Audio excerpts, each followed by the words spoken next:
सर्वप्रथम मी ज्या मातृसंस्थेच्या माध्यमातून भारतात बुद्ध धर्माचा प्रचार आणि प्रसार होत आहे, तुम्हा सर्वांची मातृसंस्था the Buddhist society of India तथा भारतीय बौद्ध महासभा या संस्थेचे प्रथम अध्यक्ष बोधिसत्व डॉक्टर बाबासाहेब आंबेडकर, संस्थेचे द्वितीय अध्यक्ष सूर्यपुत्र भैयासाहेब आंबेडकर, संस्थेच्या राष्ट्रीय संघटिका तसेच समता सैनिक दलाच्या कमांडर चीफ महाउपासिका मीराताई आंबेडकर, या संस्थेचे राष्ट्रीय अध्यक्ष तसेच समता सैनिक दलाचे राष्ट्रीय अध्यक्ष भीमराव यशवंत आंबेडकर, तसेच या भारतीय बौद्ध महासभेचे सल्लागार प्रकाश तथा बाळासाहेब आंबेडकर, या सर्वांच्या कार्यास त्रिवार वंदन. उपस्थित सर्व उपासक उपासिका सर्वांना सविनय जय भीम. आपण या प्रवचनास शांततेचं सहकार्य करावं अशी मी आपणास विनंती करीत आहे. कार्यक्रम वर्षावास मालिका ज्यावेळेला नियोजन करत होतो आम्ही, त्यावेळेला आम्ही म्हणजे विषय द्यायचे आहेत, विषय त्याच्या नियोजनाच्या बैठकीत मी सुद्धा होतो आणि विविध विषय आणि प्रवचनकार नियोजित करण्यात आले होते. त्यावेळेला हा विषय म्हणजे समता सैनिक दलाचे ऐतिहासिक महान कार्य हा विषय मांडण्यासाठी प्रवचनकाराची निवड करायची होती आणि त्यावेळेला मला नियोजक म्हणजे आयोजकांनी जे नियोजनामध्ये होते त्या सर्वांनी तिथे अप्रोच केलं आणि मी आश्चर्यचकित झालो की असा विषय, एक चॅलेंजिंग विषय मला मिळाला. हा विषय समता सैनिक दलाचं शिबिर केलेलं आहे. आम्ही 48 शिबिरार्थी होतो, परंतु या विषयाचं आणि समता सैनिक दलाचं अध्ययन गेले अनेक महिने आणि आता करताना लक्षात आलं की यात भरपूर प्रश्न लोकांच्या मनात सुद्धा आहेत. मग ते प्रश्न आणि त्या प्रश्नांची उत्तरं आपण या प्रबोधनाच्या माध्यमातूनच का नको द्यायला. मग त्या दृष्टीने मी त्या दृष्टीने या विषयाकडे बघणार आहे. आजच्या या प्रवचनामध्ये प्रबोधन करण्याचा हेतू जरी असला आज, तरी कदाचित माझ्या बोलण्यामध्ये संताप, प्रश्न अशा म्हणजे संमिश्र भावना असू शकतील, परंतु एक विपश्ची साधकसुद्धा असल्यामुळे मी त्यावर माझं नियंत्रण नक्कीच ठेवेन. समता सैनिक दल आणि त्याचं ऐतिहासिक कार्य. ऐतिहासिक कार्य आपण पाहणारच आहोत, परंतु ह्या समता सैनिक दलाचं जे मूळ आहे त्याची सुरुवात कशी झाली याबद्दल आपल्याला आणि नवीन पिढीला जे इथे उपस्थित आहेत त्यांना छोटासा परिचय प्रथम करून द्यावं असं मला वाटतं. डॉक्टर बाबासाहेब आंबेडकर ज्या वेळेला सर्व समाजामध्ये, अस्पृश्य समाजामध्ये, दलितामध्ये, बहुजन वर्गामध्ये त्यांचं प्रबोधन करत होते, त्यांना त्यांच्या गुलामीची जाणीव करून देत होते. त्यांनी विविध संस्था स्थापन केल्या होत्या. त्यातली एक संस्था होती बहिष्कृत हितकारिणी सभा, ज्याच्या माध्यमातून ते गावोगावी जात प्रबोधन करत होते आणि समाजाची जागृती करत होते. परंतु यात पॉझिटिव्ह असं झालं की समाज जागृत व्हायला लागला आपला समाज जागृत व्हायला लागला, त्यांना समजायला लागलं की सवर्ण आपल्यावरती अत्याचार करतायत, आपली पिळवणूक करतायत आणि आपण अजूनच डिप्रेस म्हणजे आपण अजूनच त्यामध्ये आपली अधोगती होत चाललेली आहे. हे आपल्या समाजाला त्याची जाणीव होत गेली आणि मग समाज प्रतिकार करायला सुरुवात केली. जो अन्याय होतोय त्याला प्रतिकार करायला सुरुवात केली आणि मग जे सवर्ण होते ते सवर्ण अधिक द्वेषाने अस्पृश्य समाजावर अत्याचार करू लागले आणि हे प्रकार गावोगावी घडत होते. बाबासाहेब तिथे प्रवचन केलं, त्या प्रबोधन एखादं केलं, परिषद घेतली किंवा भेट दिली. काही कालावधीनंतर त्या ठिकाणाहून तशा बातम्या यायच्या की त्या ठिकाणी दलितांवर अत्याचार झाले. म्हणजे फक्त दलित माणसे जे आहेत दलितांवरच अत्याचार होत नव्हते, तर ही जी सवर्ण मंडळी होती ही दलित नेते आणि बाबासाहेबांना धमकीच्या तार देण्यापर्यंत यांची मजल गेली होती. म्हणजे बाबासाहेबांना सुद्धा धमक्या द्यायला लागले हे लोक. बाबासाहेबांबरोबर जे दलित नेते होते त्यांना सुद्धा धमक्या द्यायच्या, त्यांच्या कार्यक्रमात गोंधळ घालायचा, असा यांचा एक प्रकार सुरू झाला. आणि हा प्रकार आपल्यासारखे जे जागृत उपासक आहेत किंवा जे निडर सैनिक आहेत त्यांच्यातला आतला सैनिक जागा झाला आणि अशा सैनिकांनी म्हणजे तत्कालीन बॉम्बे इन्फ्रंट बटालियनचे जे निवृत्त सैनिक होते या सैनिकांनी आणि दगडी चाळीतील काही तरुणांनी एकत्र येऊन एका संघटनेची स्थापना केली आणि त्या संघटनेला नाव दिलं आंबेडकर सेवा दल.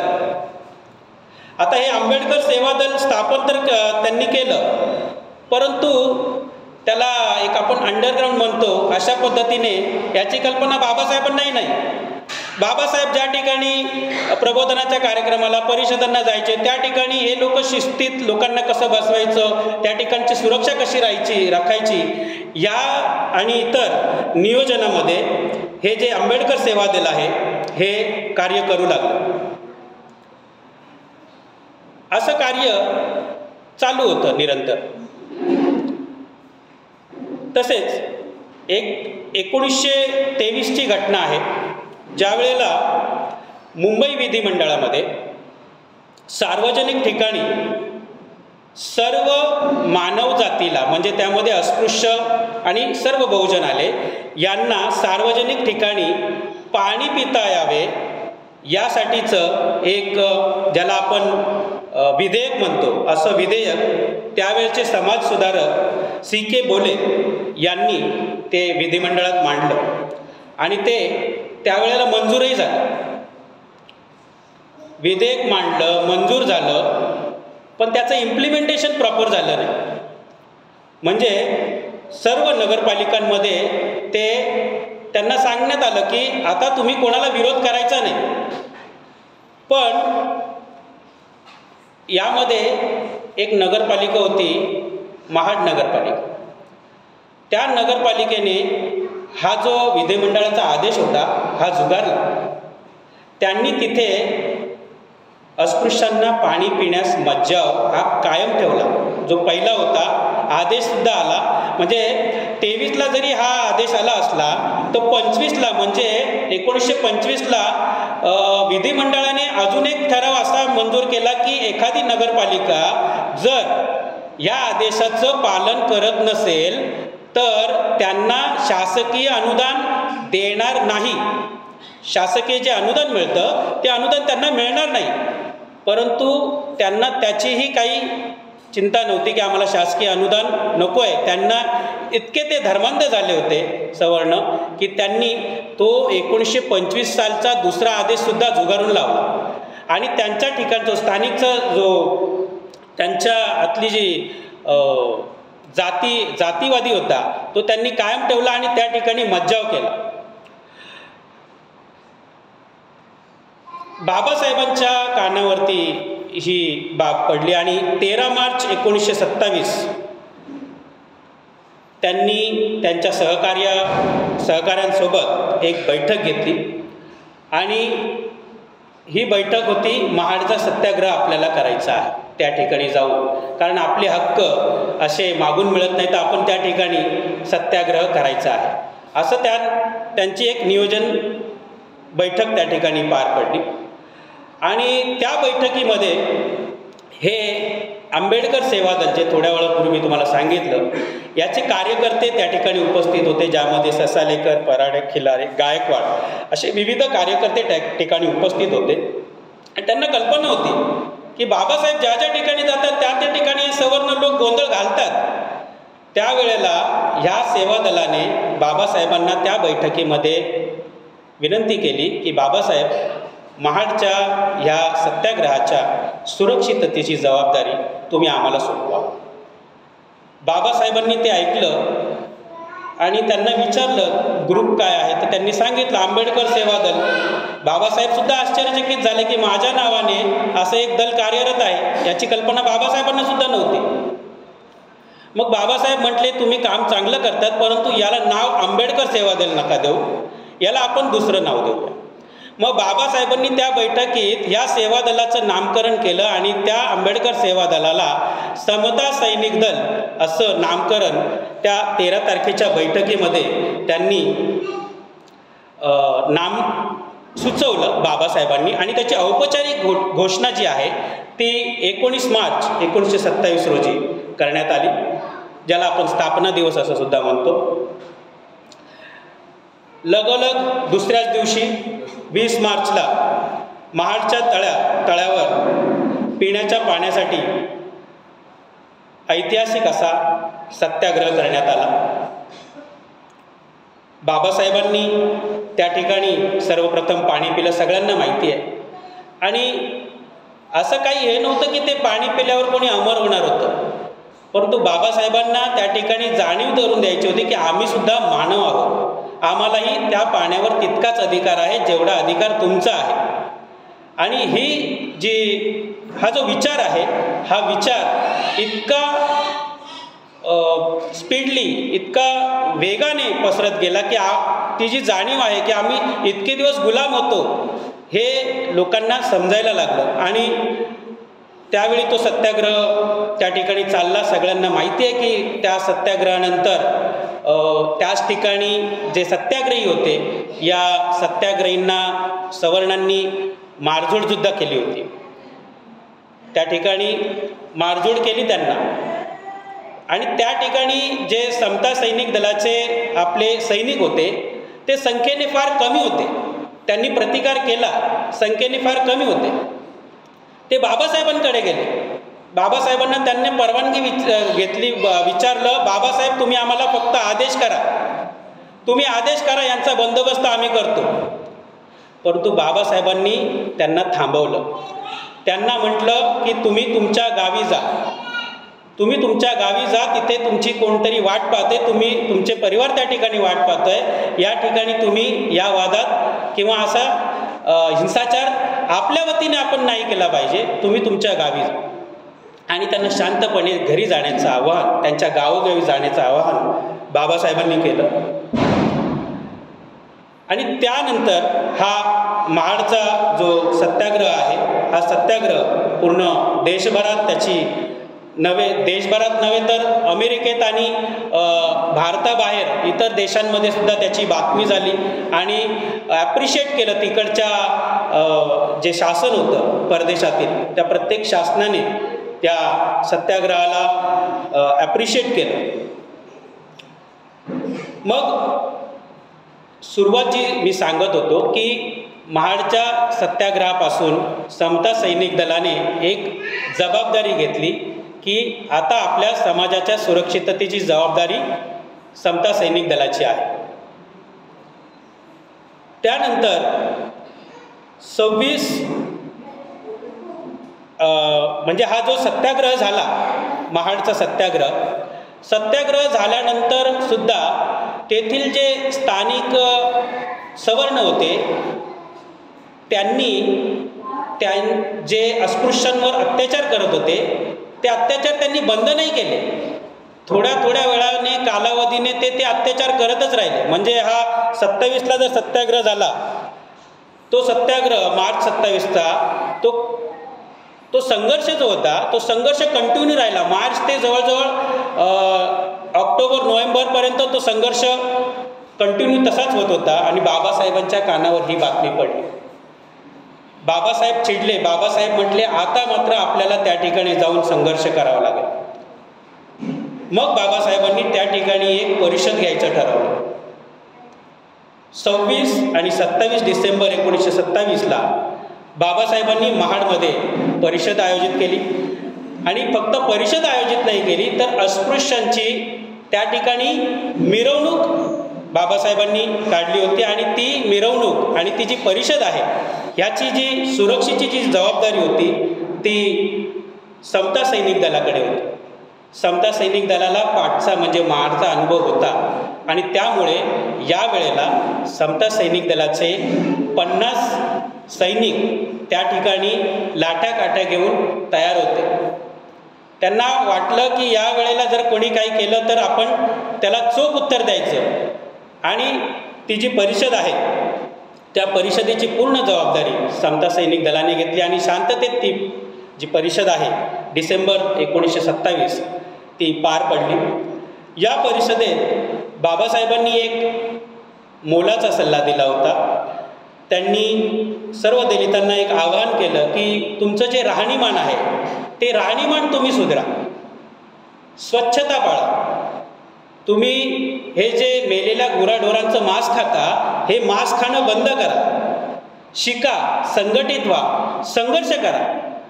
बाबासाहेबांच्या प्रत्येक परिषदेमध्ये जर तुम्ही भाषणं आपल्याकडे लिखित स्वरूपात ते आता अवेलेबल आहेत, तुम्ही बघा. प्रत्येक परिषदेमध्ये मोलाचं त्यांचं मार्गदर्शन आणि आपल्याला मेसेज मिळतो. जसं त्यांनी आपल्याला शिका, संघटित व्हा आणि संघर्ष करा हे सांगितलं. या 2 कार्यानंतर 3 मार्च 1930 काळाराम मंदिरचा सत्याग्रह. म्हणजे आंबेडकर चळवळीतील किंवा आजपर्यंत 2024पर्यंत माझ्या वाचनात असलेले सगळ्यात लॉंग टर्म चालणारा जर कोणता सत्याग्रह असेल तर तो काळाराम मंदिर सत्याग्रह होता. 5 वर्ष हा सत्याग्रह चालला.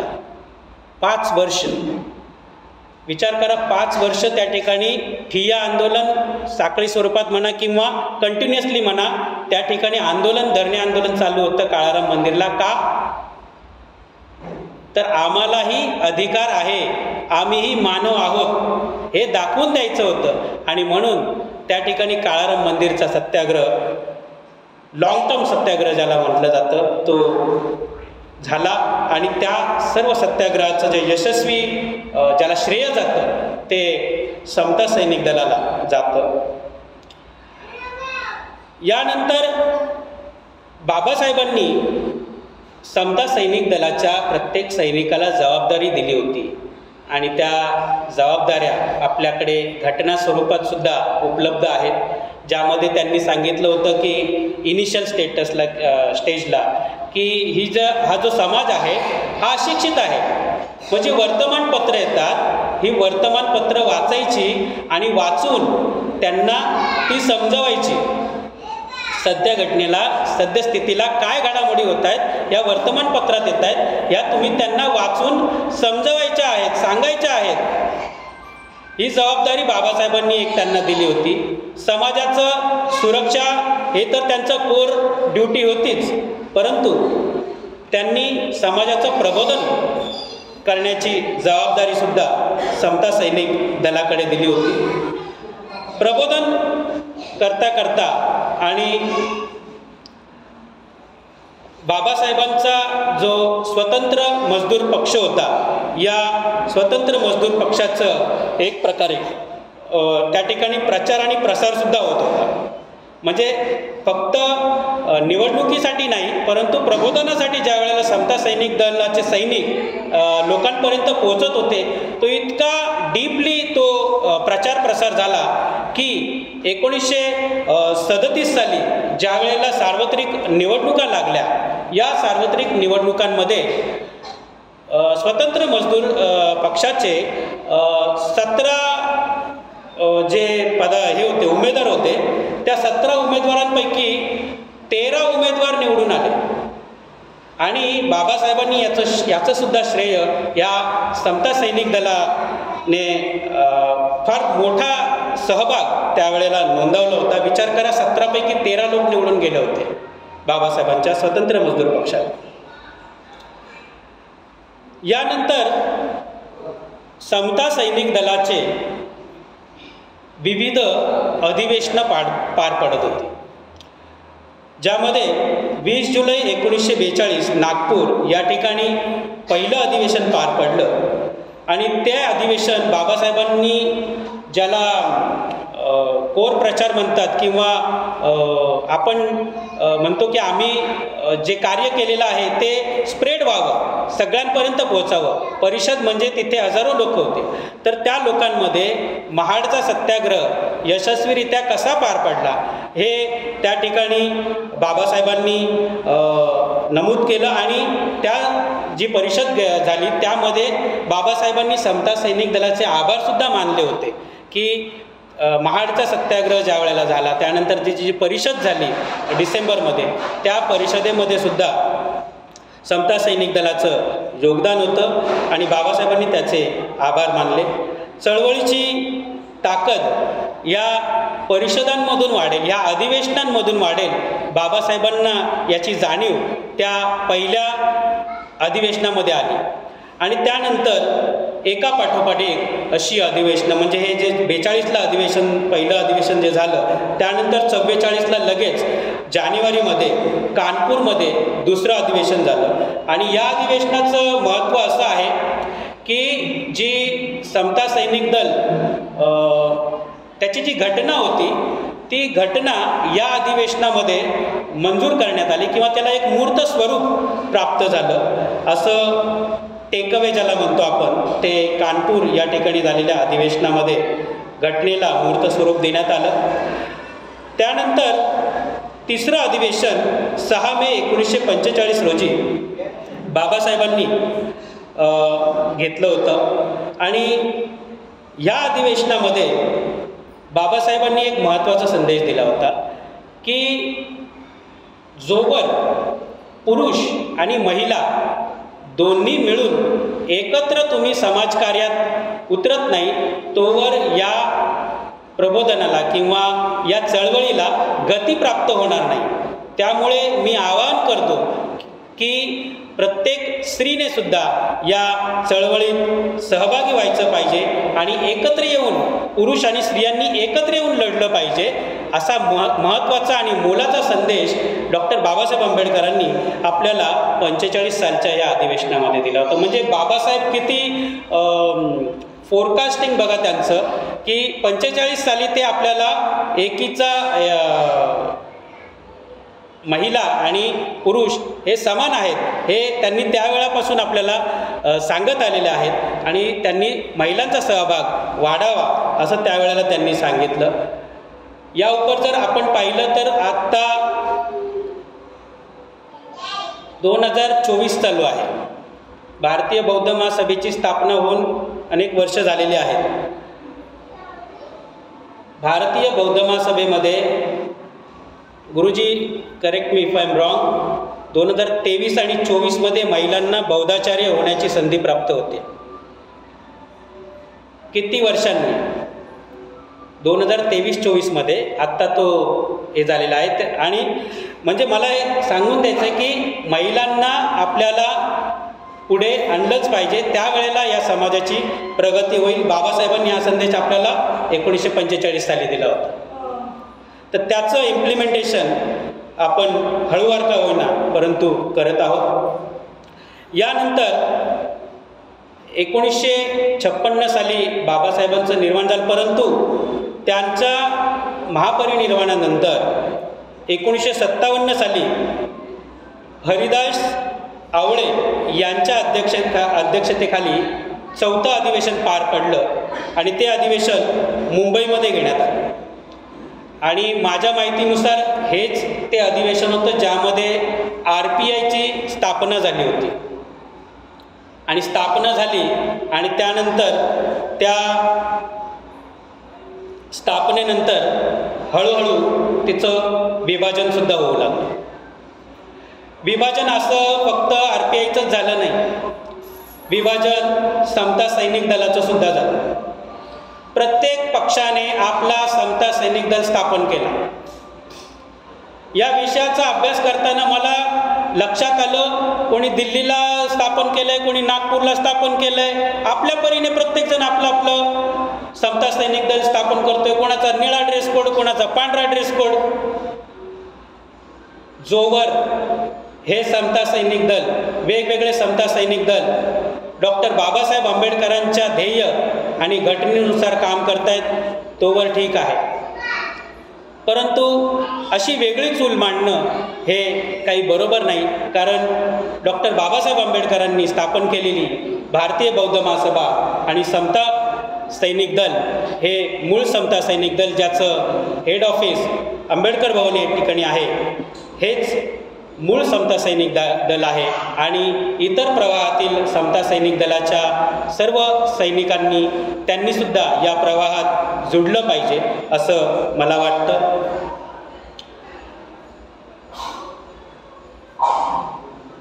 यानंतर साधारण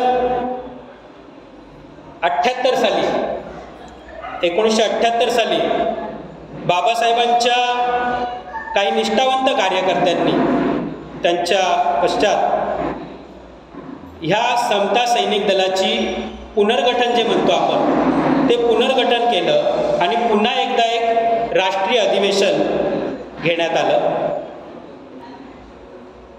आपले जे स्टाफ कमांडर आहेत समता सैनिक दलाचे, SK भंडारी साहेब यांनी दिलेल्या माहितीनुसार 1983 पर्यंत 17 राज्यांमध्ये आपल्या शाखा आहेत. 17 राज्यांमध्ये भारतीय बौद्ध महासभेच्या आणि आपल्या समता सैनिक दलाच्या जे दल आहे ते 17 राज्यांमध्ये कार्यरत आहे असं त्यांनी पत्रकारांना माहिती दिलेली आहे.